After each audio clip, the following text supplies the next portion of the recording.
Hello guys, in this video I'm going to show you how to design a calendar on the VistaCreate application.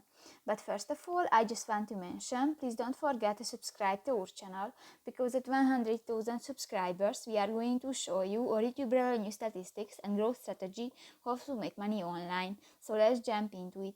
First of all, open the application on your device. Tap to the plus icon at the bottom of the screen, and in the event section you can find the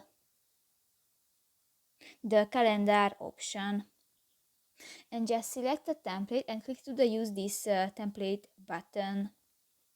If you want to add pictures to your project,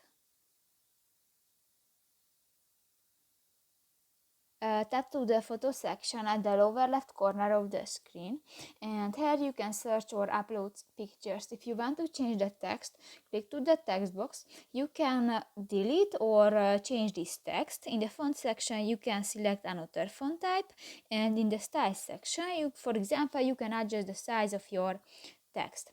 If you want to add different graphic elements to your project, go to the object section, and here you can search elements, and for example you click to the ice cream and you can move and you can edit the graphic elements. In the animation section you can find different animation which you can add to your project, and in the video section you can search or upload videos. So that's pretty much it for this video guys. See you in the next one. Bye bye.